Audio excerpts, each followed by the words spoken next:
hitter. We didn't execute a bunt play. We didn't advance what we needed to. So, you can talk about chances. I can tell you the chances that we gave the opposition. I mean, we were lucky to be in that game at the end, to be honest. Video as he does every Wednesday on the Baseball Hour.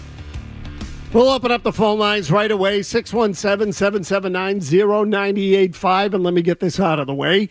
Jared Carrabis, presented by Blue Moon Light, a light and refreshing citrus wheat beer with only 95 calories, brewed with real tangerine peel for a subtle sweetness and smooth finish, just like Jared himself. That's right, Tony. Enjoy Blue Moon Light today. Again, we'll open up the phones, but that comment from Alex Cora after last night's game. In fact, Jimmy, I think it's worth playing again. Half the time that Jared doesn't even have his headphones on yet when we're starting anyway, because he's talking to Murray, which is totally cool. Because I do the same thing to Felger at 2 o'clock. I often put my headphones on late. But this is Cora after last night's game. Now, you know what happened this afternoon, I think. If you don't, I'll tell you the Red Sox came back and defeated the Angels 11-9 at Fenway Park on a walk-off home run by Ceddanne Rafaela that literally curled around the right field foul pole and is the shortest walk-off home run in the history of the StatCast era. So, it was a cheapie. But it was a win, and the Red Sox are in no position to turn down wins. But I still think the lead story is the exasperation that Alex Cora expressed last night at Fenway Park, some of which carried over to today, the ongoing plight and problems of the 2025 Red Sox, where they are, where they're going, how they fix it, all of the above. So again, 617-779-0985. We'll play it again, though. Here is Cora after last night's game. Chances, I don't know about that. 10 hits. I mean, we missed a cutoff guy. They scored 2. We hit the 8th hitter. We walked the 9th hitter. We didn't execute a bunt play. We didn't advance what we needed to. So, you can talk about chances. I can tell you the chances that we gave the opposition. I mean, we were lucky to be in that game at the end, to be honest with you. So I was listening to the game, today's game on the radio on the way in today, and I heard Will Fleming say he very few occasions he can remember where he's heard Alex Cora speak with that sort of negativity and criticism towards his own team, Jared. And let me just add that when I say criticism and negativity, Cora didn't really call anyone out by name. He cited some plays that Rafaela. he didn't like the play that Rafaela made, and I don't blame him. We'll get to that particular play in a minute. But based on something you tweeted today, and I'm going to read it, it feels to me like your sentiments are similar to mine and really similar to Cora's. So here is what you tweeted today. You're going to have to tell me what time this was. Was this before the game? I tweeted a lot of things today. What were we talking about? Okay, I genuinely can't understand how a team that was 500 last year and added a legit ace, a nasty closer, a top 3 MVP candidate third baseman, and unlocked a top 5 hitter in the league at DH could lead to such a dog bleep baseball team. I mean, this effing team blows. All caps on the blows, too. Correct, Just all for caps. you, Tony. Thank you. Yep. They suck and blow. So, do you see them being able to fix this? No, I don't. So you think it is what it is, and that in all probability they should sell at the trading deadline? Yes. I think I'm kind of getting there, yeah. And it's crazy to say after a walk-off home run win, but so that tweet was after the 4-run first. Okay. So that was before they came back and made it 5-4 in the bottom half. I still stand by it, even though they came back, even though they won the game. I look at this team and I say, how did we get here? Is it fixable? Is this a team that we think they can't even win consecutive games? Never mind go on a run where they win 7 straight or 9 out of 10, something like that. They can't even win consecutive games. So when I look at what's wrong with this team, it's a long list, and we talk about it every single week that I'm here. And I think for me, I have all these I guess, negative emotions towards the Boston Red Sox because Yeah. I watch every game. I think a lot of people have those emotions. Every pitch, every game. I watch this team every single night. And I think I'm quick to sort of just throw a label on them like, this ain't it. Like, this team doesn't have it. They're not going anywhere. But when I hear someone like Alex Cora last night talk the way that he did, and then it was actually the aforementioned Will Fleming, after that 4-run first, he was on the radio, and I'm paraphrasing, but he was like, I don't think I've ever seen a season take such a hard left turn, take a dive as quickly and as promptly as this team has. So now I'm hearing opinions from people who I very much trust their opinion, and it's validating my negative thoughts about this team. So that's when I started spouting off, being like, you know what? This team actually stinks. I mean, what are we doing here? Like, we keep having the conversation of what are they good at? To your point, Tony, they're good at losing. They won today, but fans were coming at me saying, can't we just enjoy this one win? I'm not saying you can't enjoy the win. I can't enjoy the win because of the way that they dropped the first 2 in the series. You needed to take 2 out of 3 or sweep before the Yankee series. Like, the season's on the line right now, and you almost got swept in this one.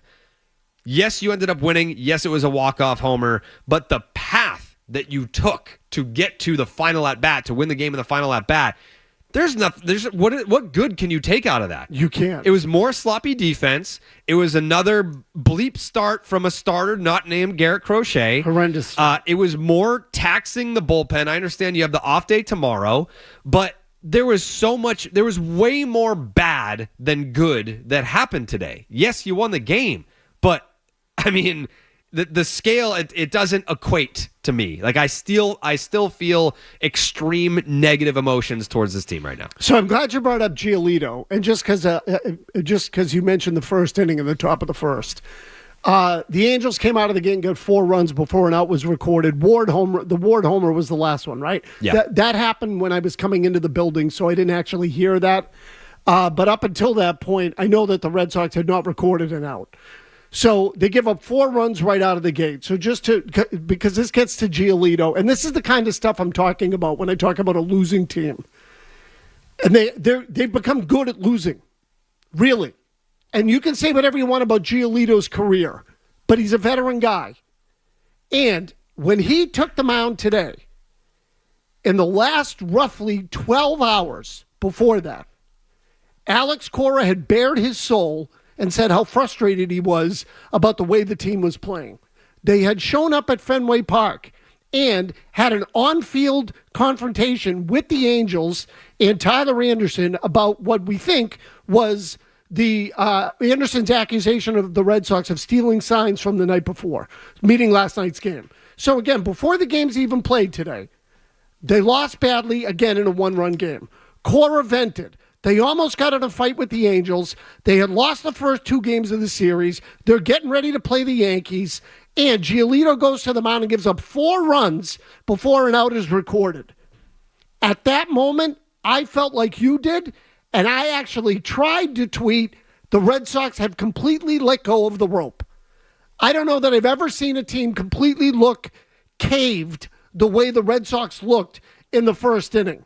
They then come out and got 5 runs in the bottom of the first. So good for them. They didn't quit. At least the offense didn't. Giolito came out in the second and gave up 2 runs before recording an out, immediately gave the lead back. That outing from Giolito, to me, gutless. That's as gutless an outing as you will ever see from a starting pitcher, and it's the kind of outing that I would say warrants a pitcher's release. That's one that made me look at him and say, are you going to fight or not? And I mean that figuratively, obviously. But are you going to compete or not? Because he looked like he wasn't competing. He was getting freaking hammered. Mm-hmm. Those balls were rockets. Okay, that's number one.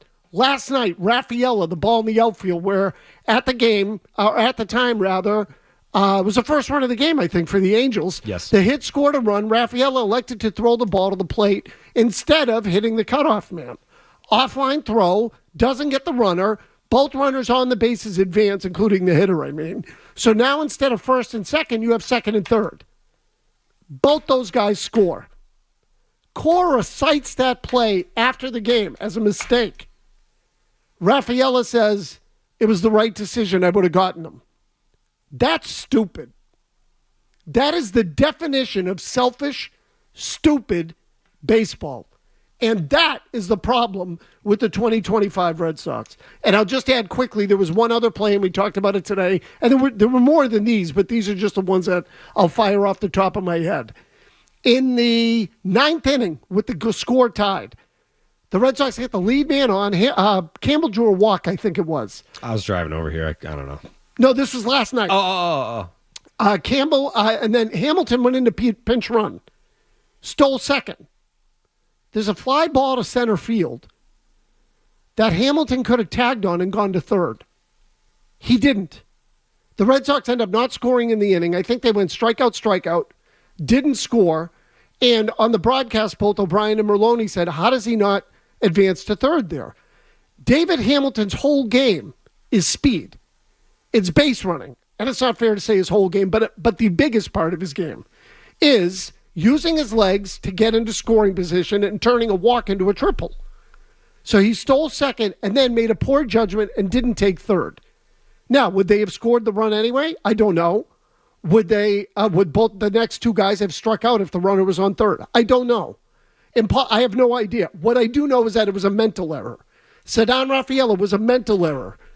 Lucas Giolito today was a focus and balls issue.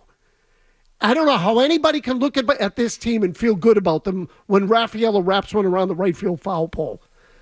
Jared, I find this team's play offensive. I mean, really. And I find them impossible to like. And I venture to guess that 99% of Red Sox fans feel the same way. Yeah, I mean, at least the older ones or the more mature ones. It's almost like the younger the fan, the more naive. You know, I feel like a lot of the barking back at me today for being so negative after a win, it's all like the college kids and younger. They're like, oh, come on, like you're being so negative. You're spending too much time around Maz. And I'm like, no, man, like I've seen a winning team once this decade. I'm frustrated. I'm not just frustrated with this team 2025. I'm frustrated with the fact that I've had to sit through, and a lot of these people that are complaining, you don't sit down and watch 162 baseball games. I do. So I'm probably more frustrated than you are. I just, to your point about it being offensive, last night, it was one of those maddening moments where you're almost so baffled, so angry that it's funny to you. Tying and then passing the Colorado Rockies for the most errors in Major League Baseball. I was just like, man, I knew it was bad. I didn't know it was that bad. Here we are passing the Colorado Rockies at the time. The 9-50 or 10-50 Colorado Rockies. They did complete the sweep in the Marlins today, so congratulations to them. But one of the worst teams, if not the worst team in Major League Baseball history, and you're worse than them at defense. They're horrific at everything. You are worse than them at defense. It's sad. Crazy. And I feel Cora's, I guess, frustration and pain last night because you know how he threw in, I guess? Yeah. He's like, it's my fault, I guess. Because, yes, he's going out there. Do you think that these major league players don't know how to play baseball? Like, they're professionals. There's no league higher than this. They shouldn't be here if they don't know how to play baseball fundamentally. If you're disagreeing with the manager, 9 times out of 10, you're probably going to be wrong. But you think that you're right, and you're spouting off after the game, after a loss, that you know more about baseball than Alex Cora, who managed a team to the World Series. It's crazy to me. I think that's what's so disheartening about sitting down, watching this team every single night is the carelessness. And Cora even said, is it a lack of effort? I don't know. I mean, I'll ask you, Tony, do you see... I mean, today we can't say a lack of effort because they were down 4-0 after losing the first 2 games of the series. They fight back. They score 5 in the bottom of the first. Giolito gives up the lead again. They continue to battle and battle. They tie it in the 8th. They have a tie game in the 9th. They walk it off. So there's fight there, which it's just how How do you have 17 one-run losses, but then battle back from a game like today, where you have a big deficit, twice you fall behind, you have a starter who goes an inning and 2/3, the bullpen's been gassed because starters don't go more than 4 2/3, 5 innings. They have one guy that can give you 7, 8 innings. So, like, how can you win a game like today and then be 6-4, whatever it is, in 17 in one-run games? How do you have that kind of fight today, but then roll over and die in all of these one-run games all season long? Because you're stupid. That makes sense. You're stupid. So again, if you were to say to me, is it lack of effort? I'd love to hear fans on this too. Like, is it lack of effort? I don't think it's lack of effort. I don't think they know how to play. And frankly, I don't think the organization is just losing games. I think they're lost. That's what I think. I think the Red Sox are lost. I don't think they really know how they want to play or what they want to play. And if they do, they're certainly not in alignment on it. I don't think Cora believes with the organizational philosophy, which, by the way, brings me to something that Chris Casper said on Friday's show. I've been talking about this all week, Jared. I haven't asked you about it yet, but I will when we come back. The question that Chris Casper answered on Friday on the Baseball Hour, if you haven't heard it, or he actually answered Friday on Felger and Mass, but if you haven't heard his answer and my question to him and his answer, we'll play it for you again. I want to ask Jared and get his thoughts as well on the Baseball Hour.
Tub.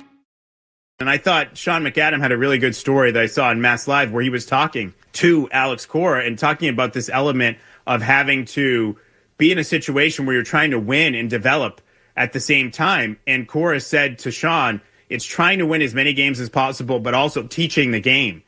That's really hard. And I think those two things are in direct conflict. And I don't think there's a lot of managers in Boston who could do that successfully. I just don't. Chris, do you think Cora believes in the organization? No.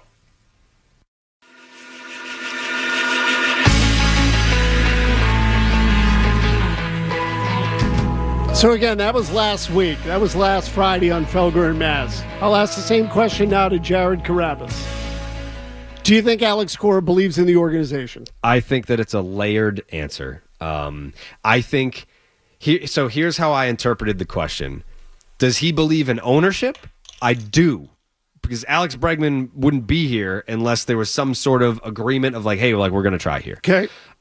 Do I think that he believes in the organization in the sense that once players from the minor leagues are getting to him, that they will be instructed and guided and taught how to be Major League Baseball players by the time they get to his roster? No, I don't think that he trusts that. Okay. Yeah. So what I was going to ask you next is, are they on the same page with how to make the Red Sox better, or how to make, the player development one's a good way to look at it. There's no way Cora likes the way they're developing the players. No, who would? There's no way he can like it. They can't play the game. Cedar Rafaela, to me, he's like the ultimate. I in some ways, I consider him like the sort of the face of it, and I'll tell you why. Because I just think he plays for highlights, is what he does. You know, he makes some real sloppy, stupid mistakes in the outfield. Like there was one earlier in the year where the ball bounced off the base of the wall, and he had to retrieve it to throw it back in. He tried to barehand it. He dropped it, and the runner got to third base. And Lou Merlone immediately said, there's no need to barehand that ball. The guy's going to stop at second. Catch it in your glove, throw it in. Make the play. Just make the basic play. And Rafaela didn't. And there was last year in Anaheim, there was a ball that hit right to him that he just kind of dropped. And Jaron Duran drops balls. And they make silly mistakes, or Wilyer Abreu overruns them. Balls, yeah. Yes, it happens all the time. And I feel like when Rafaela swings, he's just looking for home runs.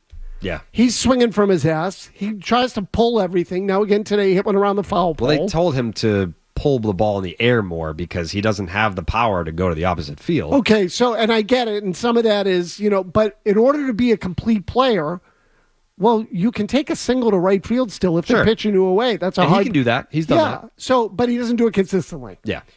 So, and these are things that, like, to me, and Cora's got to get. It's not baseball. He's just playing for highlights. So I see a bunch of you on the line. The only thing I'll ask is, as always, just try to be very quick. There are a lot of you lined up. The team is in a bad way. And it feels like their season is falling apart despite today's win. You should go to Sly and Fenway. Sly in Fenway? Mm-hmm. Oh, okay. Sly is on line 4. Sly, what do you got? Hey, what's up, guys? Jared, I'm with you, man. I have to go to that ballpark to make money every day. I'm ready to join the French Foreign Legion, dude. I have to leave. Like, this is the worst team, and I think I know what the problem is. They do have to get rid of some of these losers. This team doesn't know how to win. You were talking about what you're used to. Remember when you were a kid and every year we were winning games? Maybe we didn't win the World Series, but you had winners. None of these guys have rings. They've never seen the postseason. I got more time suspended at Fenway than they got in the postseason. You got to get rid of Giolito. You got to get rid of Trevor Story. You need a new hitting coach and you need a new pitching coach. You have to shake this thing up. You have to. If you're going to keep Cora, you got to shake this thing up, or you're going to keep losing, and I'm going to join the French Foreign Legion. I'll turn it back to you. Yeah, Sly, thank you. Look, but I don't disagree with them. I think that, like, to me, Jared, the next step, if there is a next step, you say, well, fire the manager. That's not going to change anything, and they're not going to do it. They just signed him to a 3-year contract. Yeah. Breslow is certainly not going anywhere yet. In the interim, they're going to have to evaluate how they do things in the organization, why these guys get to the big leagues and they're not ready to play. But as far as 2025 is concerned, isn't the next thing to release some people or bench some people or, something aggressive in terms of the roster? If it wasn't for their long-term baseball friendship and off-the-field friendship, I would be looking at Bailey. I never advocate for anyone to get fired. I don't want to see anyone get fired. But the fire Cora crowd, to me, they just want someone to get fired. Right, that's right. That something changes, so that maybe this can ignite the group. But if we're going to look at whose job is it to do what and what isn't working, it's the pitching plan. Perfect example. Brian Bayo, you gave him this extension. You made him the opening day starter last year. And Alex Spear had the stat on the broadcast last night. It was the fewest number of changeups that he threw in a start since 2022, which was his rookie season. Right. When he got here, the changeup was his bread and butter. That was his out pitch. And this is a pitcher that doesn't strike out a lot of guys to begin with. So you're telling me that you've got this kid who doesn't strike out a lot of batters, but his best pitch is his changeup, and he's using it less frequently than he ever has at the big league level. Why? What's the philosophy here? Why is Garrett Crochet the only pitcher that can give you more than 5 innings or can get to 5 innings, period? A lot of these guys, they're falling short of 5 innings, and the bullpen is getting blown up. Like, look at the Red Sox bullpen innings compared to bullpen innings of every other team in the big leagues. It's crazy how different it is. So it's not like, oh, this is a league-wide issue, because I know that there's got to be some veteran baseball fans out there that are saying, gone are the days of 7 innings. Gone are the days of 8 innings. Like, that's not going to happen, so bullpens are going to get used more. Do you think it's a normal occurrence around the league for starters to go 4 2/3? No. Like, the entire rotation? No. So something isn't working in the quote-unquote pitching lab with the Red Sox. And again, I'm not going to advocate for someone to get fired. But if we want to change something that's actually tangible, then I would be looking in the pitching department more than anywhere else. Ray and Revere. Ray, go ahead. Yeah, gone are the days that a big market team acts like a big market team. I was watching the Yankees and the Dodgers last weekend, and it was like I was watching a different league of baseball. And I want to make this comparison in spending. We're giving the Red Sox credit for breaking in the luxury tax threshold area. $245 million they're spending. The Dodgers are spending $404 million. The Mets are spending $90 million more, the Yankees $70, and the Phillies $60. You know, the Yankees lost Cole, and they had Rodon and Fried, who, in my opinion, are better. That's why those teams don't drop back. Okay, They're so deep, so and Ray, they go out and get the veteran players. Okay, so Ray, but listen, you can't compare anybody to the Dodgers. Okay, no, the Red Sox aren't going to spend $400 million. And I understand what you're saying, that they're not acting like the biggest of the big market teams. Spending is not this team's problem this year. It's not. They should be better than they are. No one ever said they should be the Dodgers and the Mets and the Yankees. Not this year. No one was expecting that.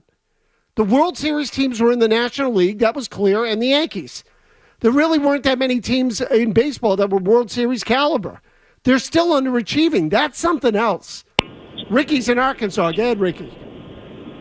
Hey, I'm calling to talk about Rafael Devers in a sense, but the winning inside of Boston, to me, in my eyes, is coming down to Alex Cora. Is Alex Cora putting some of these players in the game? Like, why was Toro on third? Toro's not a third baseman. To me, he's protecting Rafael Devers and telling Devers, hey, I'm not going to put you in the field, so you're not part of this slumber party that we got going on out here. Am I looking at this wrong, or am I looking at Alex Cora protecting Rafael Devers? Okay, I got you, Ricky. I'm going to let you go. But let me ask you about third base. Marcelo Meyer didn't play there for 2 days. Yep. Because there was a lefty starter. Yep.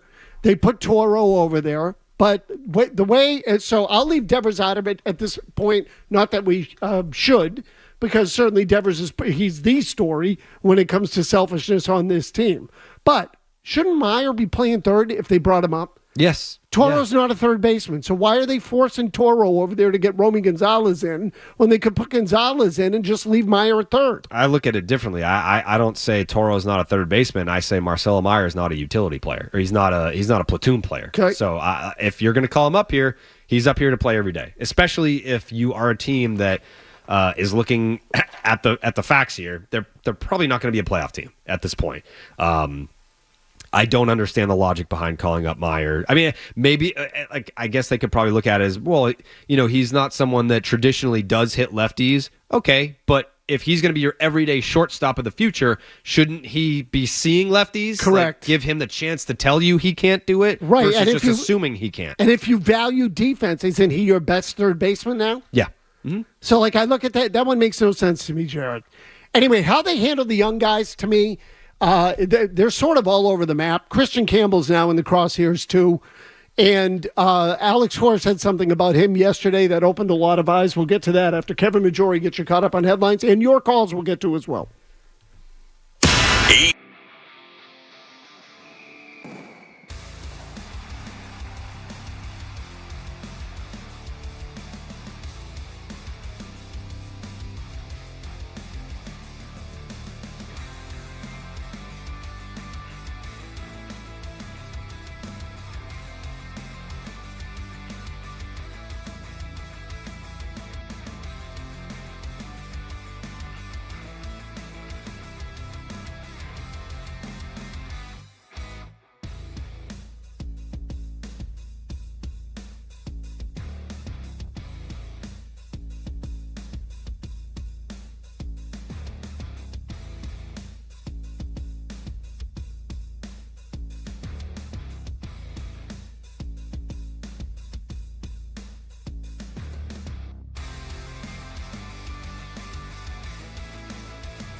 Tony Maz on the Sports Hub. And the 3-1 to Campbell. Ground ball right back to the hill. Toss to make it on number 1. 3-1 pitch to Campbell. This is what we're talking about. Trying to cover everything, right? It's a sinker in off the hands. What are you looking for there? What are you looking for? Are you looking for something out over the plate to drive the other way? That's his strength. If you are, you can't chase a sinker in. You know, it's about discipline, splitting the plate, looking for something.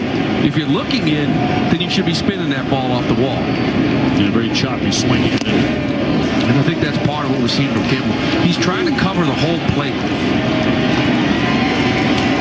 You just got to kind of pick a spot, right? Split it in half. His strength is outer half. You don't want that pitch. Interesting is like, so Jarrett, and we'll get back to your calls here momentarily. Just sit tight for 1 second, because this relates to the development of the young players, which to me is a huge issue with the Red Sox. So we all believe Christian Campbell can hit. Mm-hmm. You know what his flaw is, aside from defense? What is it? He doesn't know how to hit. No. And when I say he doesn't know how, this is what Malone. So he knows how to hit, but he doesn't know how to hit. And I know that doesn't make sense. They work with him on his swing, on launch angle, on all this sort of stuff. Do they work with him on pitch selection?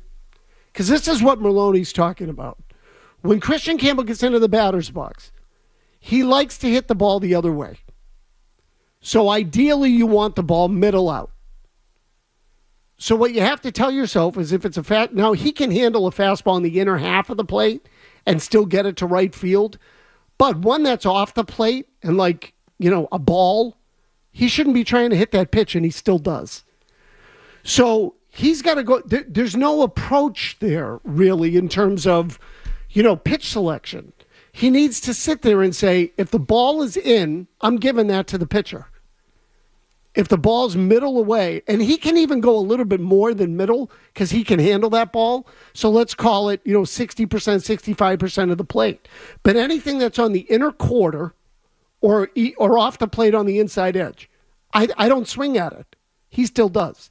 And he gets himself out, and this is why he's now down to 222 or whatever it is, and has hit $130 in his last 30 games, and is potentially at risk for being demoted. Should they demote Christian Campbell to AAA? Man, I think so yesterday Cora was asked about this and was kind of non-committal either way. He was more putting it on Breslow and saying, if he's here, we're going to play him and we're going to push him to be better. But he didn't say no, in terms of, is this something that you'll look at in the future? Would I do it? You don't want to. I don't want to do it because I don't want to break the kid. Okay, and they don't want to do it either. I would. What do you think has more value at this point? If we're going to chalk up this season as a loss, it's another wash. Would you rather have him figure it out up here or down there? Because if he figures it out down there, there's still going to be talk of, well, it doesn't matter until he does it up here. So it's kind of a longer process if he has to go down there, get right, come back up here, and then it's kind of like a slow process. Me personally, I've been talking about calling up Rowan Anthony, and it's like, well, there's no automatic that he's going to come up here and do what he's been doing down in AAA. That's fine, but I need to stay consistent, because if I'm saying with Rowan Anthony, I'd rather have him come up here and struggle and watch him try to figure it out at the big league level, then the same has to be applied to Christian Campbell. Sure, right. You want to be consistent. Yeah. Yeah, and Cora's comment on Campbell was, we want him to get it here. That's the most important thing. We don't rule anything out. But right now he's going to play here, and he's going to get at bats here, and we're going to keep pushing him to be better. So they want it to happen here. But Cora also said, well, which acknowledges that right now he's failing significantly. Yeah. So, now look, I'm sort of with you at this stage. Like, given where they are, if you send him down, who's going to be the bat that replaces him? Some suckbag? Who's like, some veteran journeyman? You don't have a righty. Right.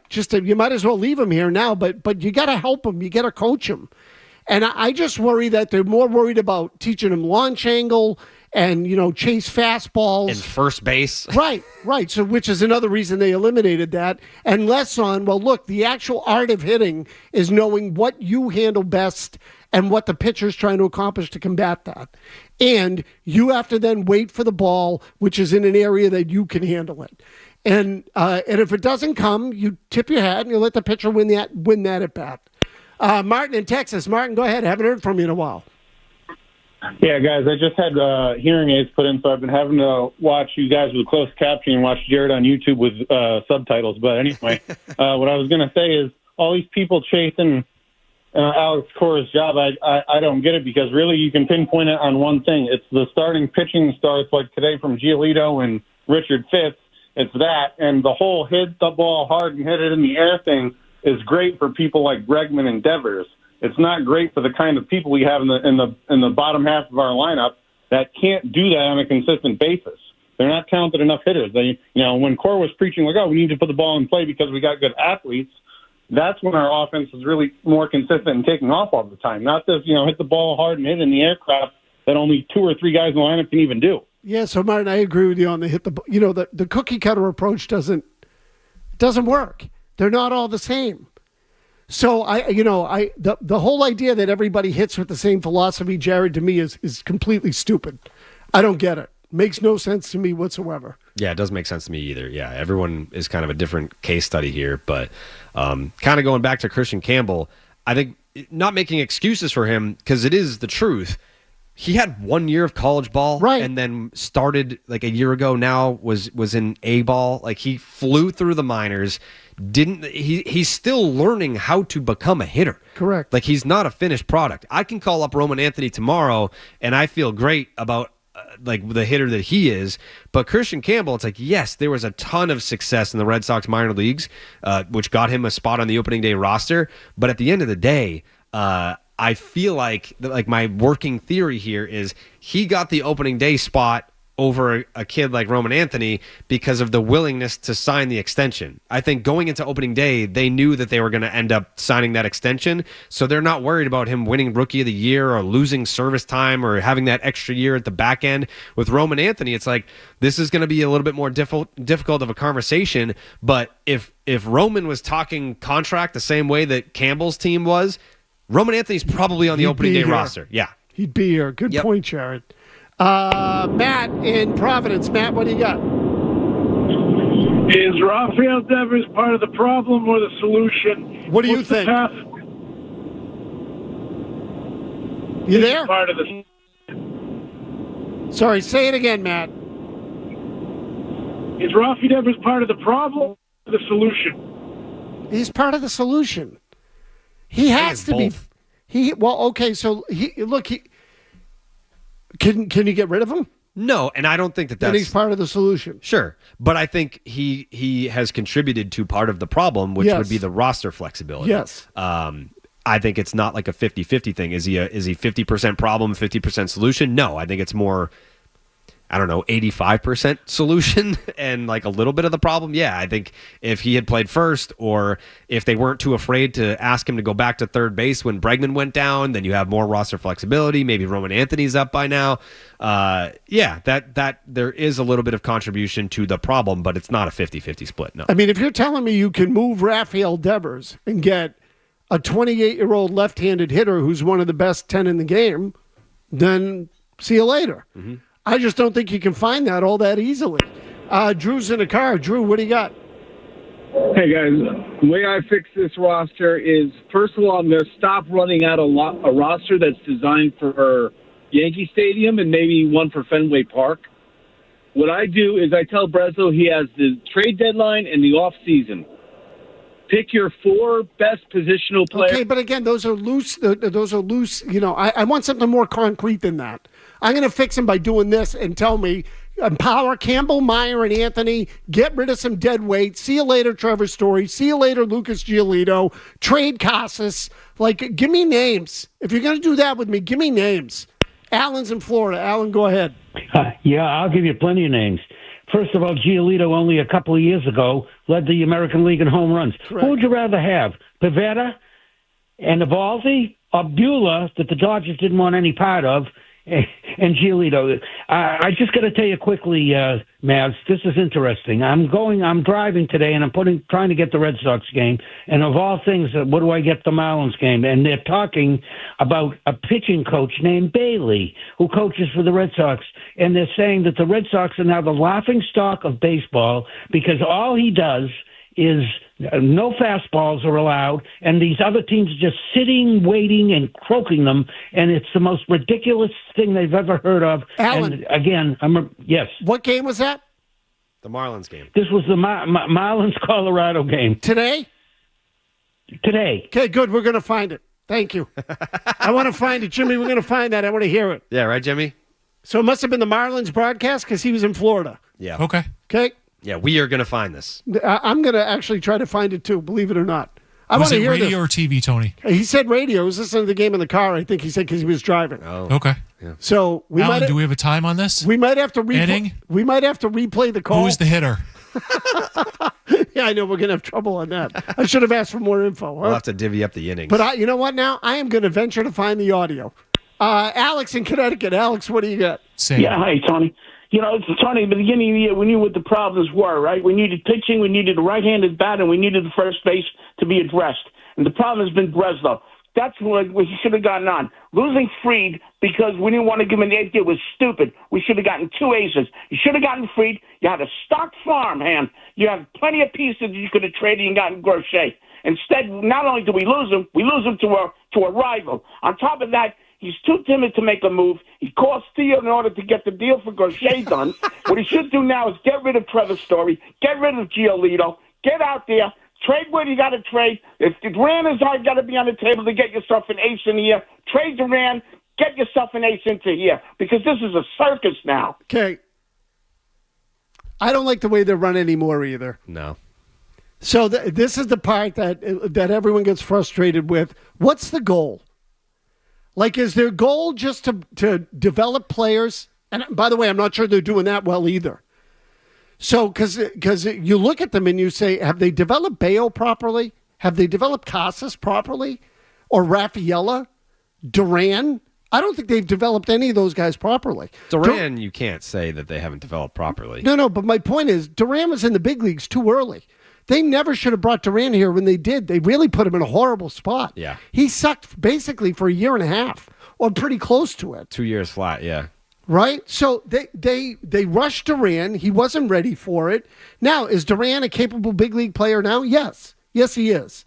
But they credit to himself, too, because a lot of that going into 2023, like that make or break year, after he had a bad 2021 and 2022, he disregarded the suggested workouts and things that he should be doing, and he did everything himself. Started doing his own thing. Yeah.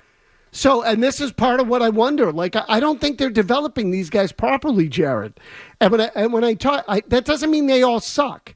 I'm just telling you, I don't think they've all hit their peak. Duran did in the second half of last year, the last 5 months of the season, called 4.5 months of the season. He was really good last year. I concede that. But it took him a long time to get there. And Tanner Houck took a long time to get there. Until about like June. Yeah, about halfway through. Yeah. A little less than that, but. Yeah. So, no, I see what you mean. The first 2 months he wasn't great, but then after that he caught fire. Mm-hmm. I thought you meant the other way. Yeah. So, but even so, I think they made it harder on him than they needed to. That's what I'm getting at. The road should not have been that hard for Duran. No, they should have made it a little easier for him, and they didn't. Anyway, I blame Joe McDonald for calling him the next Mookie Betts. Correct, yeah. Do any final thoughts before you go? No, but Tyler Milliken is on Cameo now, so you can book Tyler Milliken and you can just tell him to talk. I feel like if you just pay him to unlock his thoughts, you get all the quality value of whatever it is that he's charging these days for Cameo. So I wonder what guy Tyler's making on Cameo. I think it's like $20. $20 for Tyler Milliken? He's undersold himself. He could charge more for that. Wow. Yeah. Just search Section 10 on Cameo and you'll get Tyler Milliken. All right, Jared, thank you as always. Thank you, Tony. Okay, Kevin Majori's Get Your Headlines coming up top of the hour. Joe Murray's Get You for the rest of the night. We'll catch you tomorrow. This is the Baseball Hour on the Sports Hub. Comment. It's electric.